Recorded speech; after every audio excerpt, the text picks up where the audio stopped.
For a bold new chapter in political discourse, the conversations that matter most are stepping into the spotlight like never before. Political platform, the hard-hitting, no-holds-barred program you have trusted on Raypower Radio is making a powerful move to television.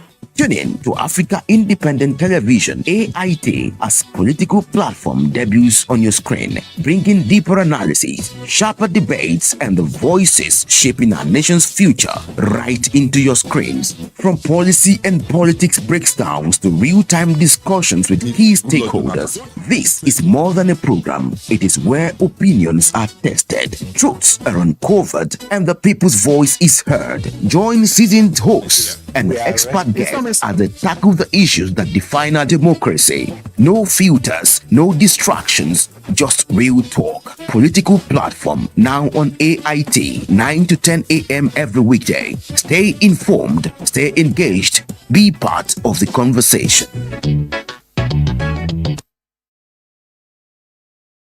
Hello and welcome to Democracy Today live on Africa Independent Television, AIT.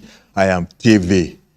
Let's begin with this breaking news that the Independent Corrupt Practices and Other Related Offences Commissioner, the ICPC, has uncovered another fake agency, this time in the office of the Secretary to the Government of the Federation. The agency, identified as the National Grant Development and Made in Nigeria Special Projects Office, was allegedly operating without presidential authorization and has been illegally allocated office space within the SGF complex.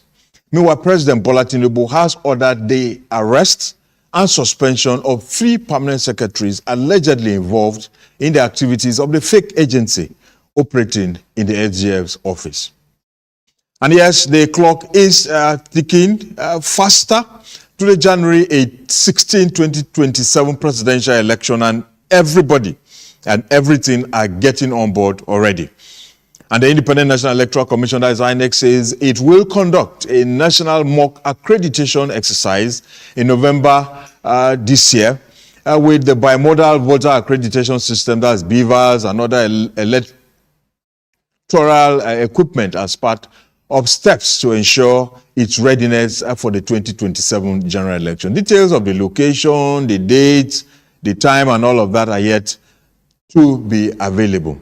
But meanwhile, the presidential candidate of the Nigeria Democratic Congress, as the NDC, Peter Obi, has also set the tone for his 2027 campaign with an address from the southeastern city of Onitsha in Anambra State. He says when he hits the campaign trail with his team, he will listen to Nigerians and offer solutions and all of that, speaking to their immediate needs and challenges. Let's listen to what he had to say.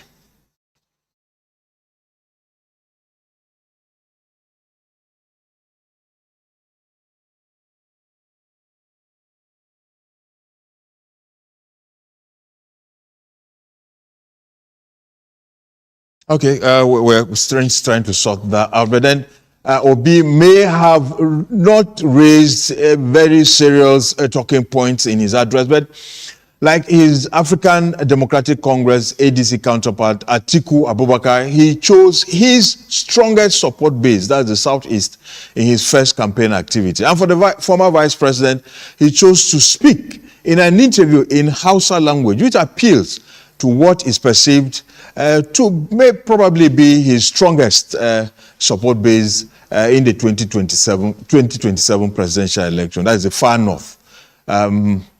I hope we have what he had to say. If we don't have that, then let's take it that. Okay, I'm told that what Peter Obi said is available now. So let's listen to what he had to say. A united Nigeria, guided by shared purpose and commitment to fairness, justice, and equity, will make transformation easier, strengthen our institutions, and help us to hold our leaders accountable. The 2027 election must be guided by competence, capacity, compassion, character, and commitment. Our campaign will focus on urgent concerns of Nigerians and not on ethnicity or religion. Nigerians must reject and disregard any campaign driven by propaganda, ethnicity, religion, anachronism. As my team and I travel across, we will listen to Nigerians, understand their needs and concerns, and assure them that we have the competence, character, compassion to lead and reset Nigeria for benefits of all.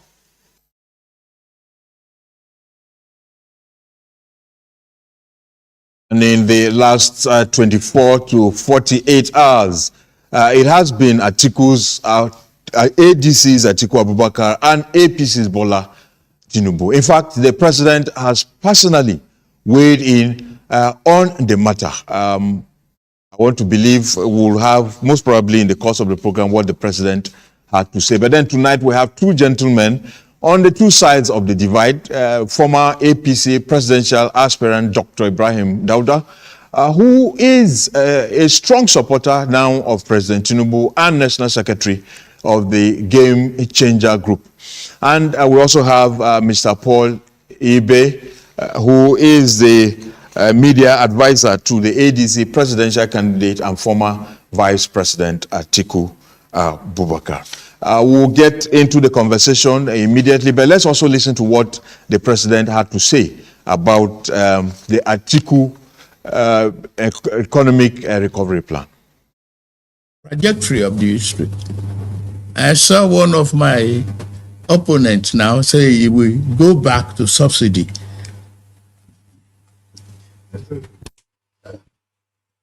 I read it. That is demonstration of a serious ignorance on governance and economy. Before I came here, 27 states are unable to pay salaries. Not to even talk of pensioners, salary of workers in your state. I know a man that raised, whose nickname half salary. They come to the federal, cap in hand, unable to do anything. Salary you pay feeds families. Where are the local governments? They are in the states. Where are the concentration of population? They are in the states. Take out the president. Regard every other person as common men. They have families to feed. The infrastructure you embark upon, on the road network, housing, school rehabilitation, hospital, healthcare pronouncements, resuscitation of healthcare, training of teachers, training of F workers to protect our vulnerable families. It's part of your responsibility.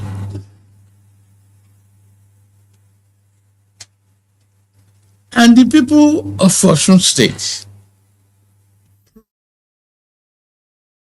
That's the president there on the issue of fuel subsidy removal, fuel subsidy restoration.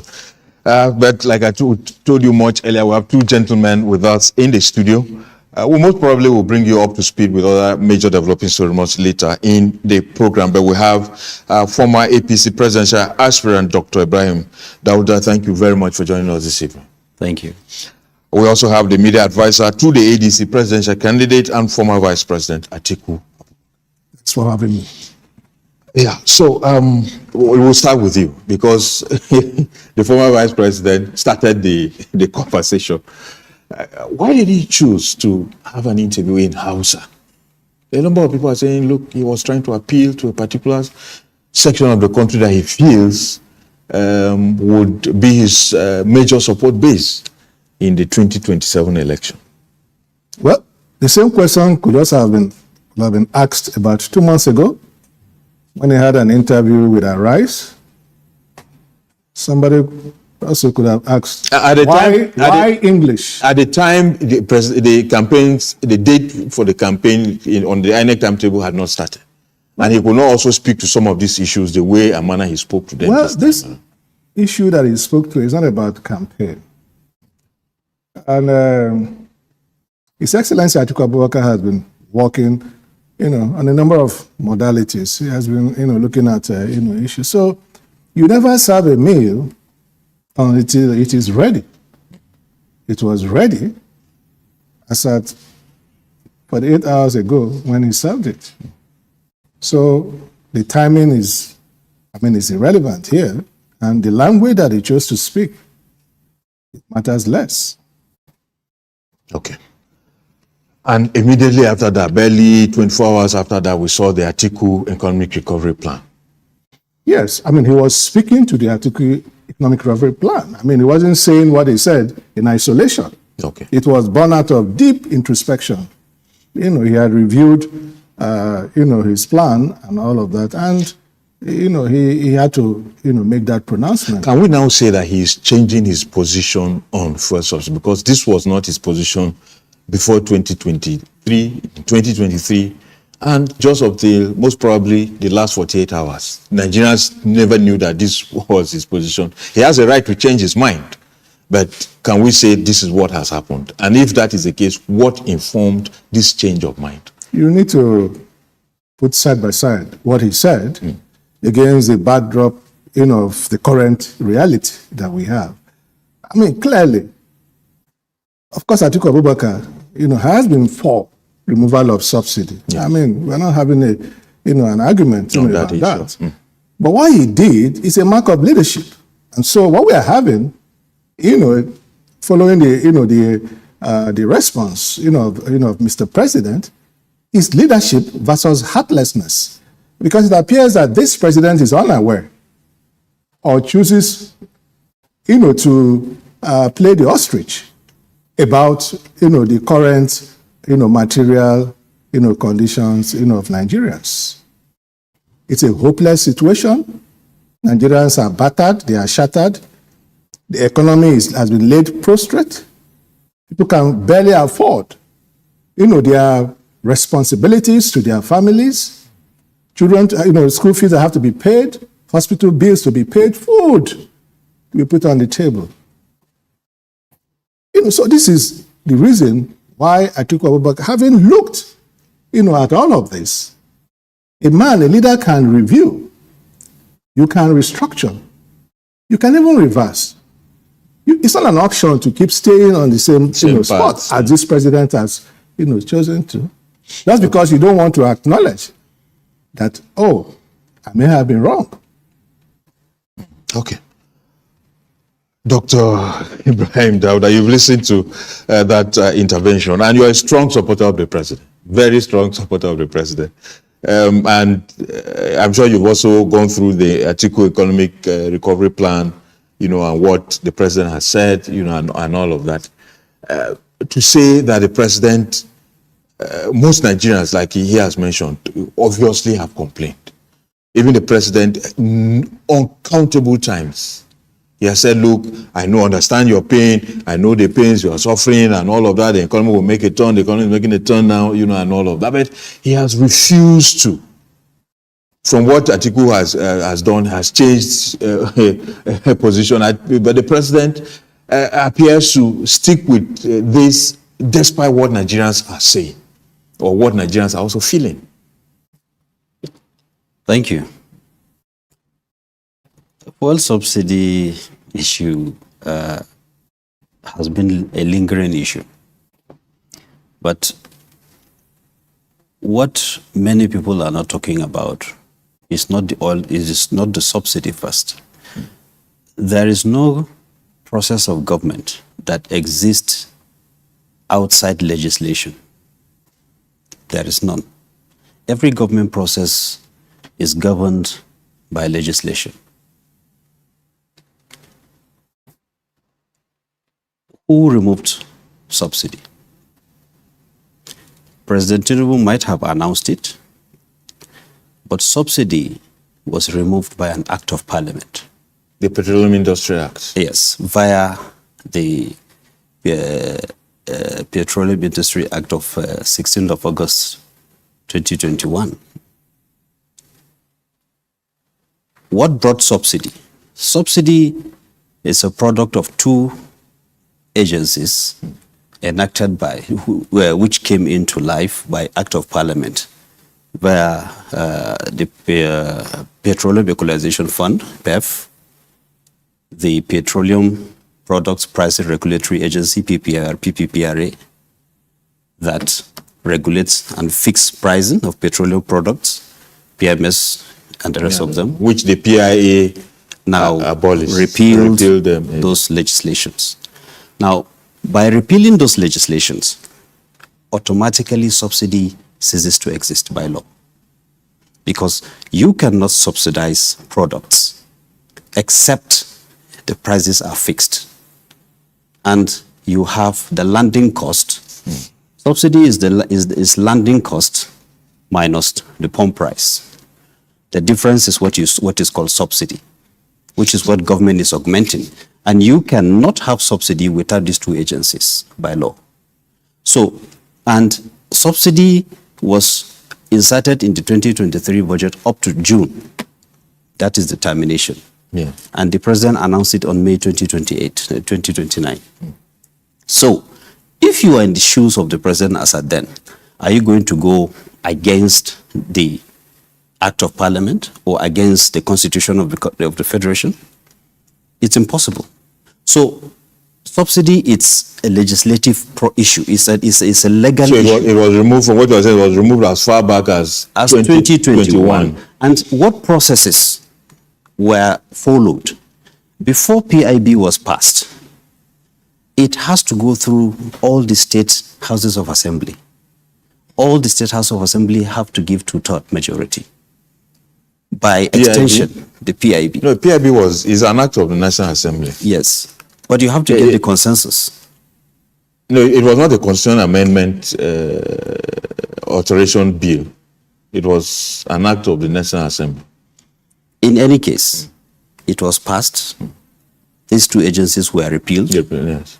And that ended subsidy as at 2021. Now, what happened between 2021 and 2023 were a grace period, within which the establishment of the NNPCL would have been formalized, the new NMDPPPRA and the other agencies established by the Act will now come on board to be fully functional. So the period between 2021 to 2023 is supposed to serve as a grace period for the cushioning effect to have taken place, so that a gradual phasing out of the subsidy regime would have been properly implemented. But the impact of this subsidy now, you said it was budgeted up to June 2023. Yeah. So even when the president came in on May 29, he still had at least 1 month and some days to have allowed the subsidy, but he pulled the carpet off the feet of Nigerians 1 month ahead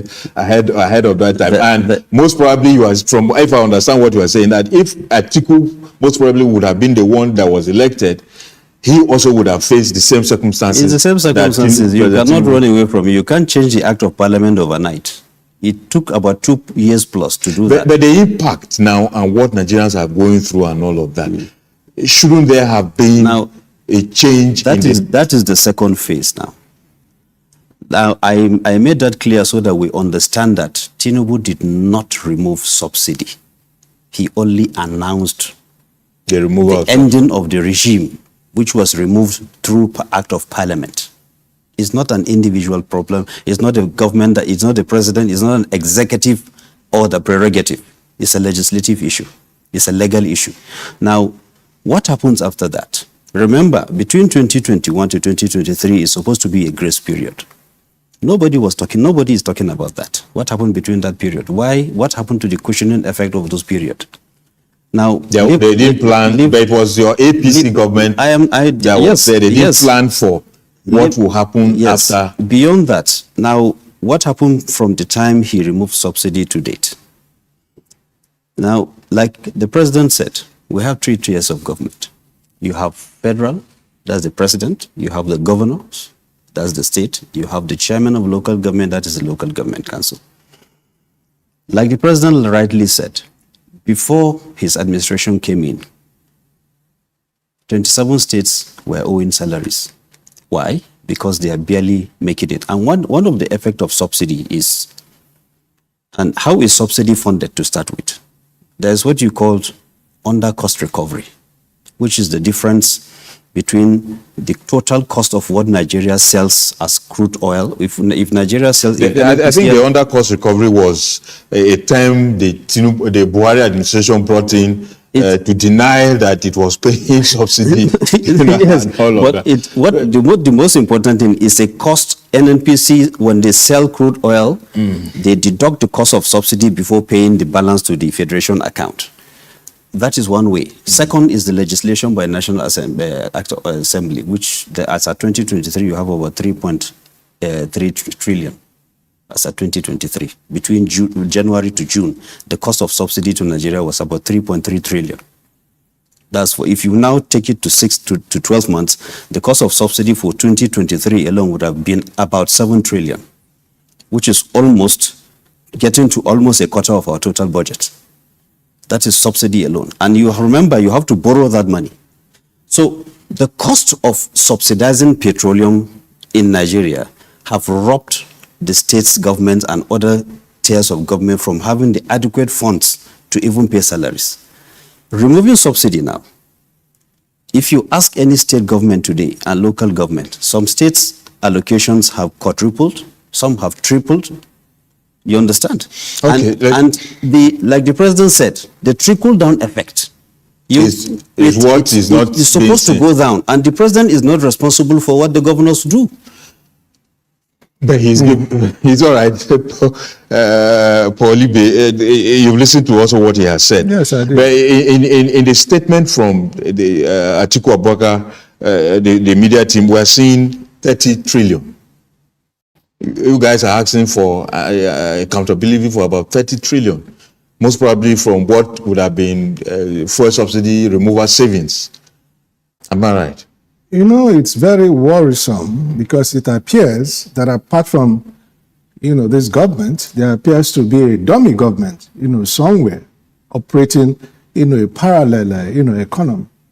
Because we're told about a windfall. And then you're borrowing money. I don't know if it makes sense. You have a windfall, which means that you have more than enough money. And we mustn't reduce governance to just paying salaries. Because that's what I'm getting out of this. It's not about just paying salaries. What is the percentage of the people who are receiving salaries compared to the general population? So we need to get our priorities right. So there are money that need to be accounted for. Never in our history. It looks like as if the Tinubu administration has taken over completely from the Abacha eras. Corruption is at an all-time. There is no accountability. For example, on Wednesday, the Minister of Finance did say to Nigerians, their money, because it is our money, yes, whether it is from oil and gas, whatever it is our money. And if we take loans, if we don't pay, our children and generations unborn. And he opened his mouth to tell Nigerians that he had no obligation to give details of the $5 billion Abu Dhabi loan. What does that tell you? I am not accountable to you. Even if you are running a private company with a board, you are accountable to the people. There are people you must explain to. And in this particular instance, Nigerians. You are there not in spite of the people. You are there to serve the interests of the people. And you have no explanation. So we've seen all of this. So much money. And what we are getting is that those monies are being warehoused for state capture. Okay. If I understand what the president said, and most probably what he's saying, that the money from the fuel subsidy removal is going to the states, it's going to the local government. But I've always asked, even yesterday, the economic advisor to the president was seated where you are seated, and I asked him, that is Tupo Faso, and I asked him, I said, if the president says more money is going to states and local government, it means even the federal government is also getting more money from the removal of fuel subsidy. That's right. You know, and all of that. But he also painted a picture of the law, PIA, you know, and all of that. If, assuming that Atiku Abubakar won the election in 2023, and he faced the reality of these laws, you know, and all of that, and talking about his position on fuel subsidy removal, what would he have done most probably when he got into office in May 29, 2023? The law is made for man, Yes. and not the other way around.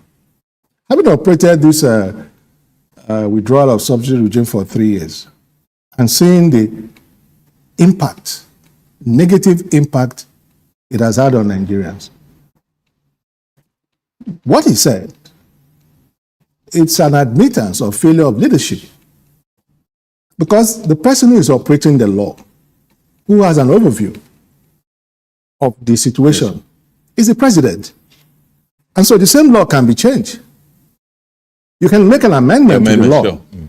And so let's not blame it on the legal framework. No, it can be amended. It's a matter of priority, possibly.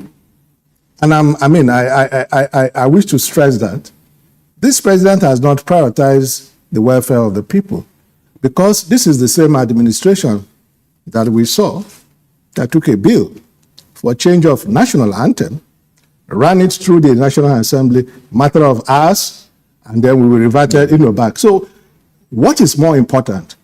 Is it the national anthem or the welfare of Nigerians? So that law could have been amended to ensure that there is a leeway. There are opportunities to address some of the issues, if there are any. So I don't think it's a matter of law, because we have we have a National Assembly, which in any case has become a rubber stamp of the president. The same National Assembly that ran through a law that ensures within this dispensation that only candidates, aspirants in a political party can challenge cases of forgery. If there is, say, forgery against candidate A, you have no obligation. You cannot go to court except if you are an aspirant. And this is the kind of laws that are being passed. But what about the law, the framework that is supposed to impact on the overall well-being of it? We know how key petroleum, diesel, and associated this and how key it is to our economy. We are practically a generator economy because we have not attained self-sufficiency in electricity supply. Let's interrogate what Atiku also has put on the table. When I saw that, my mind went wide. Capping, can you explain that to Nigerians? Listen, what Atiku Abubakar said, we are not returning to Egypt We're not going back to the old regime that was opaque. No. What he's simply saying is that the subsidy that is advocated, the subsidy that is advocated will be tied to the barrel, the crude oil barrel. This is perhaps the only thing that we have in so much abundance that Nigerians have not yet to benefit from. So the diesel, the crude oil will be sold at a discounted price, subsidized to refiners, okay? And that will enable refiners to be able to, to produce fuel and diesel at a cheap cost. And when they produce cheaply, they will sell, they will sell, at the rate of, yes. Yes. So the price will be from the gantry, be determined.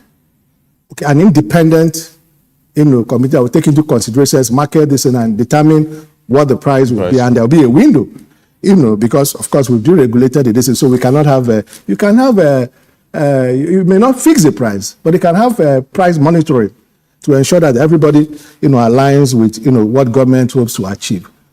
And again, it is not something that is, this is for a time, and it is essentially to ensure that we jumpstart this economy. Like I said, it's already prostrate. The economy is dead. So you just said it's for a time. Yes. So the removal of subsidy that Atiku is proposing is not for don't forget all through his term. It's just for a particular period of time. Yeah, if you recall, if he wins. If you recall, his argument, even in 2023, was that they're going to go have a recourse to what they did, having a phased distance. Listen. A phased withdrawal. What this administration did is, no surgeon, no doctor will carry out 2 or more serious major surgeries, one after the other. We will do one, allow the patient to recuperate, and then undertake the second, and the third. But what has this administration done? The issue of subsidy, flippant. No cabinet, no advisors. Just in the heat of the moment, it has been removed. No shock absorbers. Nothing, no palliatives, absolutely nothing. And then we had the issue of the deregulation of the foreign exchange, market. And then the removal of the subsidy on electricity. All of this is happening at the same time. So look at the impact it has had. Let me understand this very well. So Atiku is not going to take Nigeria back to Egypt. No. We are not going back. The plan is, if he wins, it will be reintroduce the subsidy gradually, and at some point withdraw it. Well, let me not say withdraw. The point is this. You see, you need to give Nigerians and give manufacturers, an opportunity to ensure that there is productivity. There is little or no productivity in this economy. Because, you talk about paying salary. That's what they are doing. There is no creativity. They're simply, having plenty of naira as a result of the devaluation of the day. So when they say there is money, it's not that the naira has been devalued. So you have more naira chasing idea. That's what it's all about. But we also need to start thinking about an economy that is beyond the oil economy. We need to diversify our economy. Yes, very well, diversification, which perhaps nobody is talking about. So I want to understand again the Atiku plan. You said first subsidy will be reintroduced. That's right. And then gradually, most probably, withdraw it. I'm trying to understand, because you said it will not be. Listen. Yes. The subsidy will not be for eternity. And again, all over the world, subsidies are introduced. In China, is manufacturing subsidy. In America, is agriculture. In Europe, is agriculture. In Abu Dhabi, in Saudi Arabia, is fuel. It's petroleum. It's all right. So there is nothing wrong in having a subsidy that will give Nigerians an opportunity. The average Nigerian, the only people that are benefiting from this are, President Tinubu, and his friends and family.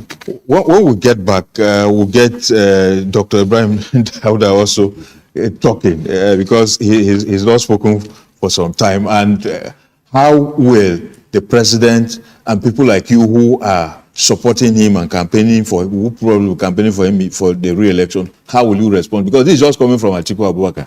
There are about 18 presidential candidates. We have not heard from Peter what he will say. We have not heard from Donald Duke. We have not heard from Showeri. We have not heard from all of them are still there waiting for what they will say. So we shall take a break now. That break will be to bring you up to speed with other major developing reports.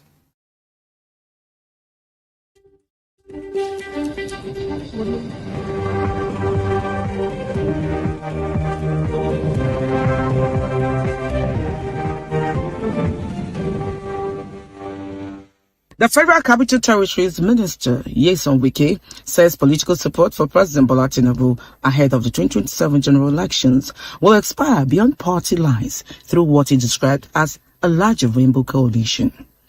With recent support from re-elected Osun State Governor Ademola Adeleke and his Accord Party, Wike insists that the 2027 presidential election for President Tinubu has effectively been decided because there is no formidable opposition. I told you that 2027 election will be the most easiest election.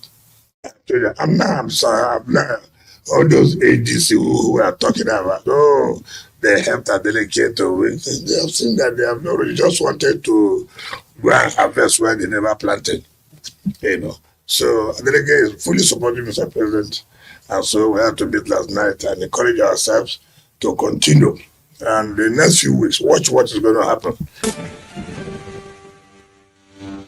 With the 2027 campaign effectively kicking off on Wednesday, the opposition Nigerian Democratic Congress (NDC) has assured its candidates that the party is modifying its logo and appropriately in consultation with the Independent National Election Commission (INEC). NDC's National Publicity Secretary, or SAR Director, in a statement said that for some reasons, there have been some administrative details which the opposition is working round the clock to resolve before the existing logo, which is on the left of the screen, will be replaced with the modified version that is in the right side. The NDC's logo controversy has been a high-stakes legal battle centered around the party's choice of a two-finger victory / peace salute symbol. A local Federal High Court's judgment that ordered INEC to deregister it. Now, Osun State's APC governorship candidate Bola Oyebamiji is calling on Governor Ademola Adeleke, who defeated him in last Saturday's governorship election, to caution his supporters against violence, saying any act of violence would only harm the people of Osun State.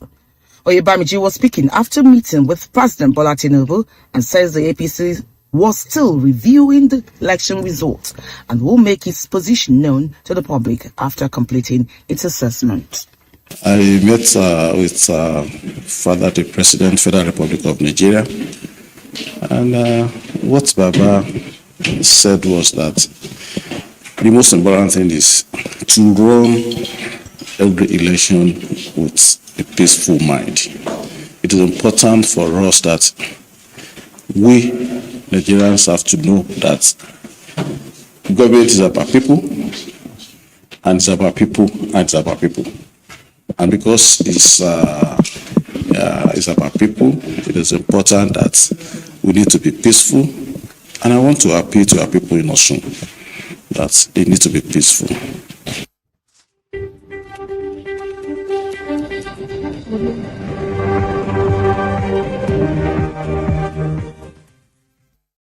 Thanks for being there. We get back to the conversation now. Dr. Ibrahim Dauda, former APC presidential aspirant and secretary of the Game Changer group, a strong supporter of President Tinubu.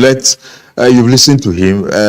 It appears is the methodology that is different in a way. But then, what would people like you be saying, to Nigerians with the hardship that people are facing, and these alternatives that Atiku Abubakar and others will most probably come up with? Well, the reality, we all know the reality. We're all Nigerians, and we all pay bills. We have relatives, family, friends across board. So we know, and every one of us is sensitive to what is happening in the country. We are not living in isolation of what is happening in the country. But the former vice president has been in government for 8 years as a vice president of this country. He knows governance. He knows the intricacies of governance. If another person that has not been in government makes certain pronouncements, one may understand. But if it is coming from someone who have been in government and at that upper echelon of government, then you begin to wonder. The situation we met transiting from one APC government, of course, to another is one thing. I made mention of, we are not talking about salaries. That is not the parameter of indices of measuring the success of the government or the impact. No. If you go to a lot of states today, from 2023 to today, and you do a physical evaluation of what is happening in those states in terms of if every state will, publish what they have received from the federation account, from from FAC, from the time subsidy is removed to today, in terms of fiscal allocation, you will discover that the volume of money, because the volume of money should translate to bringing relief to the people of this country. Projects on the ground, exactly. Services. Now, the money the federal government is having, the money the state government is having, the money the local government is having, real development is a shared responsibility. The responsibility of the president to the state is to make sure the allocation that is supposed to go to them goes to them on time. And the volume of money going to the local government also goes to them on time, which I don't think there is any state that is complaining so far. And like we said, go and check all the states of this country. Some of them, the allocations have tripled, some have quadrupled. What is that supposed to translate to? It's supposed to translate to additional value at the grassroots. So it's the states and the local governments that we're not seeing results from? No, every state has their own problems. Every tier of government have their own problems. But what we are trying to say is, it's not for you to sit at the center and then condemn the entire process of governance, tying it to one process. You are supposed to look at the processes and the value addition each process have brought to bear from 2023 to date, as against what was obtained beyond 2023, marginally. Then you make your deductions. When you have a system of, Nigeria have been funding consumption for ages. Nigeria have been funding consumption, including the government of the former vice president. We have been funding consumptions. But what the president is trying to do is to reverse it, to fund production. He spoke of petroleum product. We have more gas than crude oil. And the president is accelerating the Nigeria-Morocco gas project. They have commissioned a new floating gas platform. And a 15-year contract, which will be bringing more foreign exchange to Nigeria. Because if you don't invest in production, you are not going to bring that necessary changes that people want to see. So that is resetting the economy that it is a difficult and tedious process, which a lot of people do not understand. We can subsidize petroleum product for the next 1,000 years. If you don't fund production, the former subsidy regime, who are the real benefactors? Nigeria used the domestic consumption of Nigerian PMS per domestic consumption used to be 66 million barrels, liters. It has come down to now, 35. when subsidy was removed, it dropped to 44 million liters. You have a difference of 22 million liters. So where were these 22 million liters in money volume that's the first subsidy going corruption. to? Where was that money going to all this subsidy period? It's going to some pockets. Then we are subsidizing neighboring countries rather than subsidizing Nigeria, because if you subsidize, I'm not saying the masses of this country do not need to, but if you are going to, I want to see the implementation strategy as against the backlash of why subsidy was removed in the first place. How do you want to now bring it back and succeed? And it will take you how many years to remove or review the constitution, get it done, then implement it, and then just to appease that particular process. Okay. Clearly, there is a lot to say. You are demanding an implementation. There is a lot to say. There's so much lot to demand. There's so much. If we had the time, I would have even asked there is a lot to say and a lot to demand about it's an interesting topic. That we now have the plan for fuel subsidy. What of the plan for floating of the naira? Would that also be reversed? What happened to the diversification? Is this his diversification strategy? We obviously have to continue with this discussion some other time. Good enough, the campaigns are here, so we'll get to talk about it. But just in a minute, Atiku economic recovery plan. Does it not sound like the economic recovery plan and growth plan of the Buhari administration? Atiku is not in the habit of, taking from others. They take from him. The Tinubu administration are taking some of his policies. Yar'Adua did, Buhari did. Anyway, it is available to be used for the benefit of Nigeria. I'm just looking at the name, whether, but it's all right. Thank you, gentlemen. Former presidential aspirant of the APC, Dr. Ibrahim Dauda, and media advisor to the ADC presidential candidate, former Vice President Atiku Abubakar. I'm talking of Mr. Paul Ibe. Thank you, gentlemen, for coming on the program. Thank you. Thank you for having me. That's the program tonight. And like we say, democracy should work for every Nigerian. And as a citizen, be a good one and stay out of trouble. I am TV Tiav.